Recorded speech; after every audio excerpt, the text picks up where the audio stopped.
Ya karena memang kebangkitan kita itu kuncinya di sains, di ilmu, di luasnya wawasan. Jalur yang lain tidak terbukti dalam peradaban. Peradaban itu selalu yang menang yang menguasai sains. Apakah Barat, apakah Islam. Oke, bismillah. Itu kalimat pembuka. Saya bacakan beberapa, bacanya saya lurus, tidak pakai tembang. Apalagi TOEFL Jawa saya jelek, jadi mohon dimaklumi kalau ternyata tidak terap. Atau yang ahli-ahli kejawen, ya mbok saya diajari cara nembangnya atau cara bacanya yang pas. Saya baca terjemahannya. Oke, jadi mingkar mingkuring angkoro. Kitab Wedotomo ini disusun untuk mingkuri angkoro, untuk menghindarkan diri dari angkara murka. Tidak ada orang yang suka angkara murka. Bahkan orang yang melakukan angkara murka itu kadang-kadang dia tidak sadar kalau dia melakukan angkara murka. Hitler itu waktu melakukan pembantaian habis-habisan, dia tidak merasa kalau dia angkara murka. Dia merasa sedang menegakkan kejayaan bangsanya. Maka di serat ini ditegaskan sejak awal bahwa kita butuh pedoman untuk menghindari angkara murka, menghindari kejelekan, menghindari kejahatan. Tidak menanggulangi. Kalau menanggulangi itu bahaya. Menanggulangi itu berarti kita harus ngalami dulu kejahatan itu dan efeknya besar. Maka ayo dipingkuri dulu. Kita cegah. Sebab ingin mendidik putra akarono karenan mardisiwi. Berarti ini mendidik putra-putra kita untuk menghindar dari kejahatan, kejelekan. Sinawung resmine kidung dalam bentuk keindahan syair. Sinubo sinukarto dihias agar tampak indah. Menasehati, ngasih tahu kebaikan itu indah. Maka mengasih tahunya juga harus dengan jalan yang indah. Jangan sampai orang lari dari kebaikan hanya gara-gara kita salah caranya ngasih tahu. Orangnya mangkel duluan, marah duluan. Karena kita menyampaikannya tidak indah. Kadang lihat wajahnya aja kita sudah males. Apalagi mendengarkan suaranya. Apalagi nyampe ke pesannya. Maka lakukan dengan indah. Kenapa? Karena yang disentuh adalah jiwa. Agar menumbuhkan jiwa dan ilmu yang luhur. Yang berlaku di tanah Jawa. Kang tumrap ning tanah Jawa. Agama ageming aji. Agama itu adalah pegangannya raja, atau agama itu adalah baju kemuliaan. Agama adalah patokannya, pegangannya seorang pemimpin. Agama adalah titian untuk menuju aji, kemuliaan.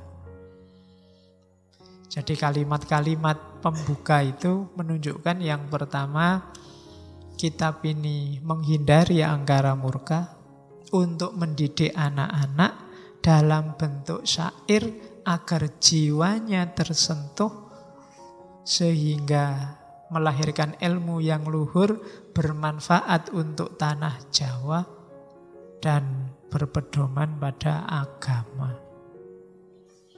Jadi Wedotomo itu syarat dengan nilai-nilai religius meskipun tidak formal agama.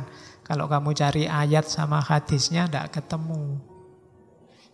Bagi yang nyari Wah, kita sudah punya Quran kok, kita sudah punya hadis, ngapain tak buka-buka. Itu kan selalu ada yang begitu. Iya, cuma tersentuhnya jiwa itu jalurnya banyak. Kadang-kadang kita itu yang tiap hari sudah baca Quran, tiap hari baca hadis, mungkin karena saking ngapale, tidak tersentuh. Justru tersentuh ketika kita jalan-jalan, menjelajahi khazanah yang lain. Kadang-kadang kita tersentuh, iya ya, berarti ini baik, sama kayak Al-Quran. Tapi membaca Quran sendiri tidak tergetar kita, karena mungkin ya itu tadi, kadang-kadang karena sudah terlalu akrab, terlalu biasa. Jadi kan kita sering, yo lihat Qurannya. Tapi yo iya sih, bener, tidak ada yang salah yang diomongkan. Cuma jiwa kita ini kadang butuh sentuhan yang berbeda untuk menggugah. Kalau tiap hari digugah hal yang sama kan lama-lama tidak tergugah. Kalian menyalakan waker kalau pagi itu, pertama nyala kaget mesti. Terus cepat-cepat dimatikan, terus tidur lagi. Mungkin lama-lama waker ini berbunyi, kalian tidak bangun. Besok-besok sudah ala, wis ngerti. Melek-melek dikit ala waker, tidak masalah. Masih jam 3, mesti gitu. Sentuhannya beda, mungkin perlu strategi yang lain untuk bangun. Nah, ada itu kepandaiannya para ulama zaman dulu, termasuk para sastrawan, para penyair. Jadi mereka menggunakan multimedia, bukan multimedia kayak hari ini. Kalau hari ini kan medsos, multimedianya. Kalau dulu ya syair, tembang, serat, itu nilai-nilainya sangat religius, tanpa harus menyebut ada Qur'annya apa ada hadisnya. Tapi sudah sangat Qur'ani dan sudah sangat hadis, sangat cocok dengan sunnah. Oke, pembukanya itu. Targetnya kemana? Olah rasa, olah rasa, olah rohani. Jadi nanti di bait-bait selanjutnya disebutkan apa sih tujuan kita dengan nulis kitab ini, untuk angulah lantiping kolbu. Itu tugas nomor 1. Mempertajam rasa. Terus kalau sudah rasanya tajam, dipraktekkan. Prakteknya apa? Bengkas kahardaning driya supaya dadya utami. Menyingkirkan hawa nafsu terus jadi manusia yang utama, yang berbudi luhur. Tan mikani rasa, bukan orang yang lemah budinya dan tumpul perasaannya. Jadi perasaan harus dipertajam, olah rasa. Banyak orang pinter tapi tumpul di rasa, lemah budinya.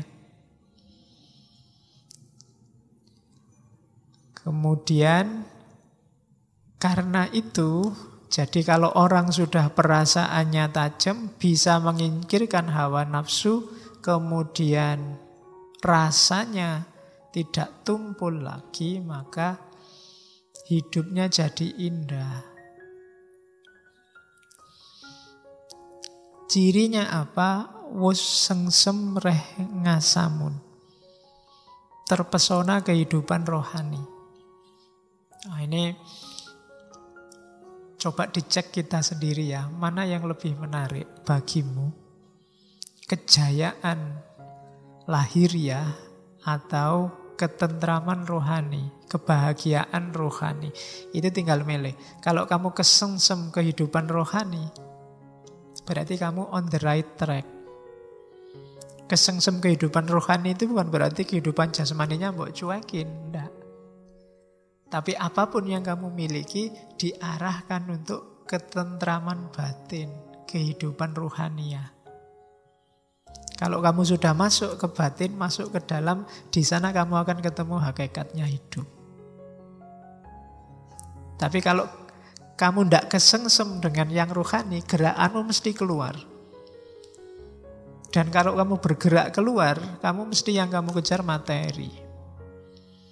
Kalau dan materi itu tidak akan memuaskan dahagamu, tidak akan ada batasnya. Seneng hari ini, sebentar lagi bisa tidak seneng lagi. Seenak-enaknya kopimu itu gelas pertama enak, gelas kedua agak biasa sudah, gelas ketiga sudah tidak enak, gelas keempat kamu muntah. Materi. Tapi kalau yang kamu kejar nyamannya rohani, mungkin setengah gelas cukup. Sudah tidak usah lagi, selesai. Nah, itu ketentraman rohaninya. Tapi kalau kamu kuantitas keluar, harus ngambil lagi nih, ambil 2. Kalau enggak 2, yang lain ngambil, rugi aku. Terus itu kan, dan tidak ada batasnya. Ketika kamu ngambil 2, temanmu yang sebelah juga 2. Loh, dia juga 2. Nanti dia, terus aku harus lebih dari yang lain. Nah, perlombaan dunia itu begitu. Maka cirinya, gerakanmu sudah on the right track, kamu kesengsem kehidupan rohani, kamu jatuh cinta dengan dunia rohani. Itu pentingnya olah rasa. Dan nanti di bait selanjutnya ada istilah orang yang kesengsem dengan dunia rohani itu apa? Dia tidak akan marah, dia akan dengan senang hati meskipun dianggap bodoh. Bungah ingaran cubluk, sugeng tias yang den ino, tetap gembira meskipun dihina. Ini berat.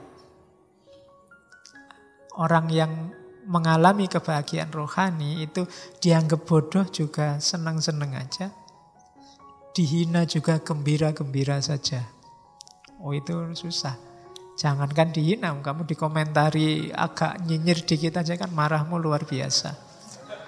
Padahal orang maunya ndak ke sana, kamu tafsirkan ke sana. Nah, itu ciri-ciri orang yang tidak kesengsem dengan kebahagiaan rohani. Golek gegeran terus. Nyari masalah terus. Nyari problem. Maka ayo latihan, kalau orang Jawa, olah rasa. Tidak cuma olah pikir, ya olah pikir itu nanti jadi jembatan untuk menuju olah rasa.